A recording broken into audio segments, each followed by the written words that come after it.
Hi Conley Clan fam! Today I want to talk about behaviors in children.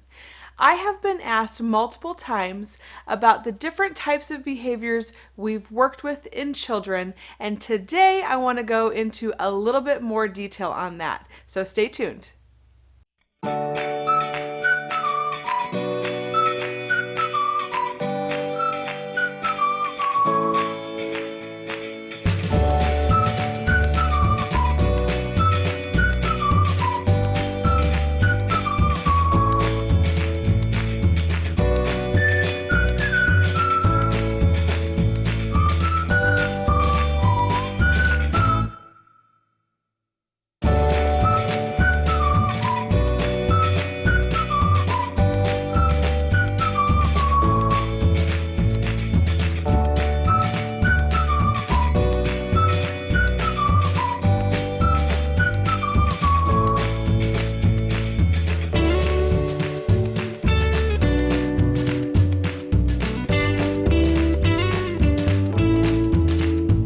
First, guys, I want to apologize if you hear any noises.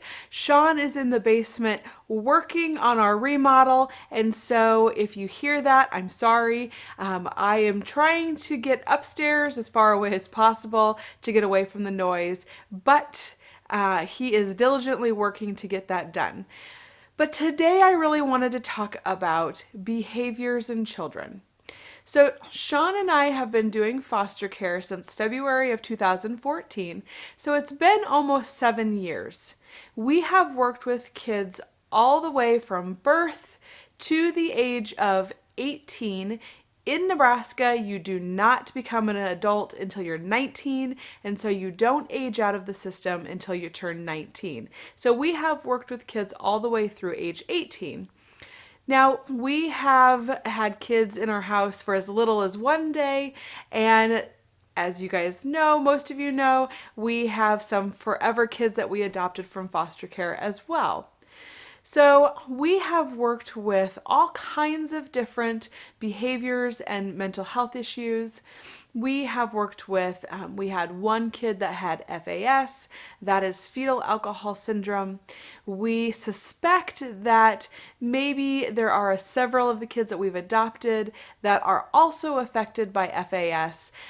This just means that the moms drank during their pregnancy, and it did affect the development of the baby during that time, and then there are lingering effects that happen in the children. We've also worked with, we had a teenager that had schizophrenia. It was very under control. He took meds for it. We worked with that a little bit. He was not in our house that long. We have worked with bipolar. We have worked with DMDD. And we have worked with ODD. We have multiple children in our house that have ODD. ODD is oppositional defiance disorder. We have worked with kids that have urinated on the floor, that have pooped in places that they shouldn't. We have had kids that scream and stomp. We had one of our kids when she was first placed with us. She was very little at the time, only 4 years old, and she threatened to slit our dog's throat. And I don't think she knew what she was really saying. I think it's something that she had heard in her home, but she repeated that. We have worked with kids who have had suicidal ideations, which means that they threaten to commit suicide.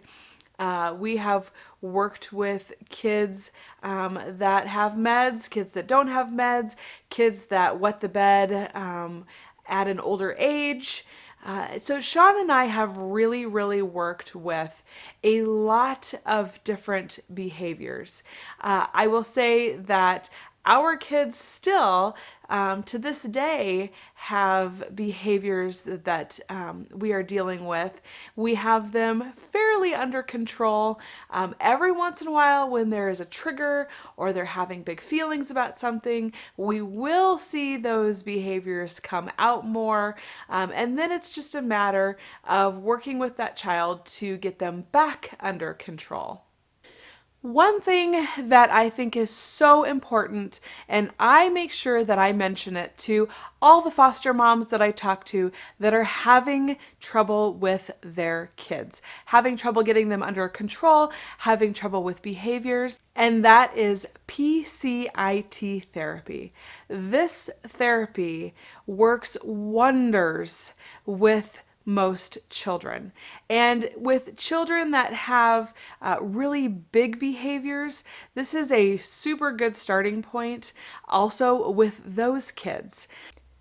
PCIT stands for Parent Child Interactive Therapy. And we were introduced to it when Jade was really little, and we used it with her and one of our other kids. And so with PCIT therapy, what you do is first of all, you need to find a therapist that specializes in PCIT therapy because there is a lot that goes to it. I'm going to give you just a brief synopsis of what it entails. But if you have a child that has behaviors, even if it's not a foster child and it is your own child, PCIT therapy is a great place to start. So look up PCIT therapists in your area and see if you can find one that you can get into. PCIT therapy basically starts out with using the PRIDE skills. So PRIDE stands for praise, reflect, imitate, describe, and enjoy. Now, when you are doing your what's called special play, you have to do 10 of each of those items within 5 minutes. So you pick 5 minutes of special playtime that you spend with just that child, doing something that that child wants to do. And a lot of times in our sessions, our kids would really like to color. Also, we had kids that loved playing with Legos or maybe with Barbies, or we'd have like little people or farm animals. And we would play for just 5 minutes, but it would be 5 minutes with that child only. So during that time, what we would do is we would have to give 10 praise, 10 descriptions, 10 reflections, and then 10 imitations. And then obviously enjoy means enjoying playing with your child. That is a lot. And it really is harder than what you think it's going to be. But once you get the hang of it, and it takes a little bit to get the hang of it, but once you get the hang of it, it becomes really easy. So when using the PRIDE skills, P stands for praise. Praise would be anything that you tell your child that they're doing well. So I might say, wow, I really like the colors you're using when you're coloring that picture. Or I might say, you're doing a great job staying in the lines. Those are praise. Reflections. A reflection means that you are going to reflect back what that child has said to you.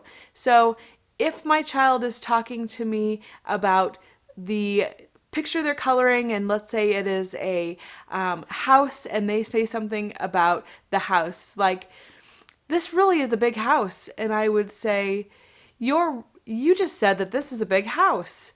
Or they might say something to me, maybe they're talking about a different subject during that time and they're telling me about something that happened at school. And I might reflect back and say, you just told me that your friend sat next to you at lunch.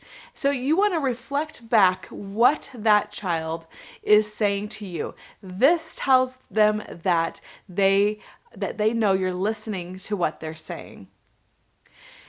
I stands for imitate. This means that you're going to do exactly what your child is doing. So if we're coloring a picture, for instance, and my child picks the yellow to color the sun, then that means I'm also going to pick the yellow to color the sun.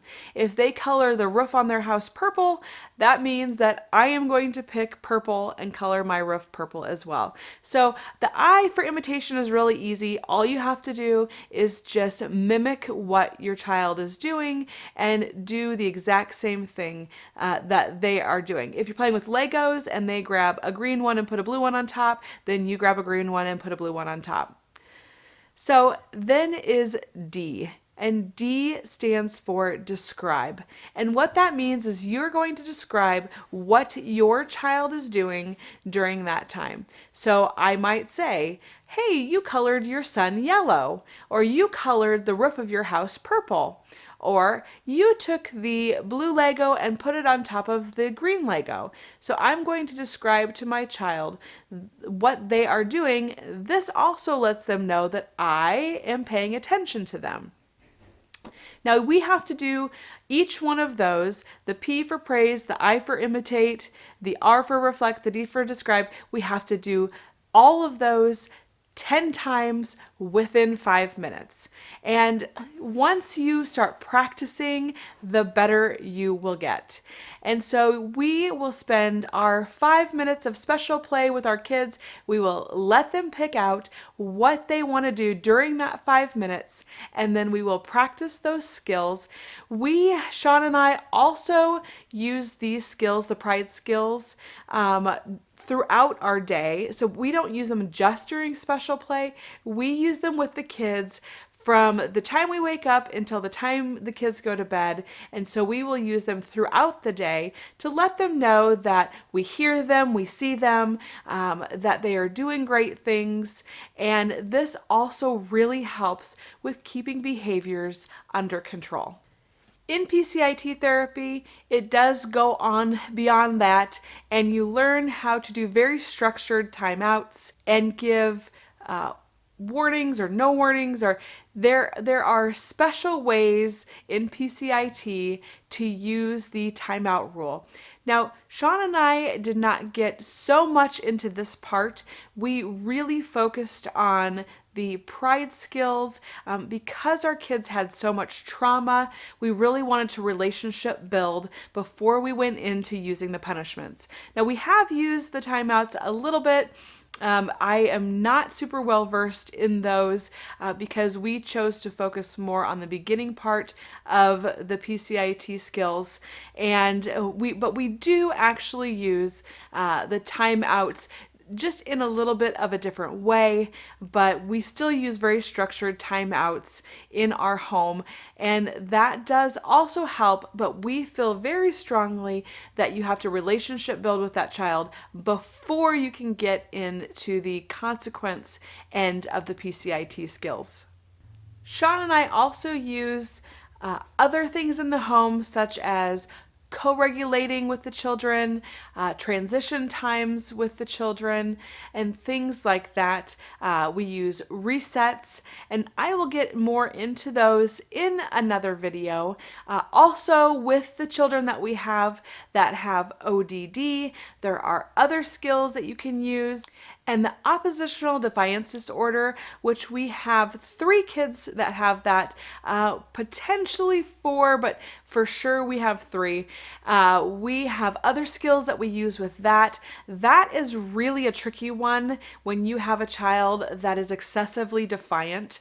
I'll talk about that in another video as well, but I wanted to make sure that you guys learned a little bit about PCIT because I feel like every foster parent, perhaps every parent, needs to know about this therapy because I really feel like it can be a huge turning point for kids that are having behaviors, and we have watched it work multiple times in what we do, and we still use the skills today.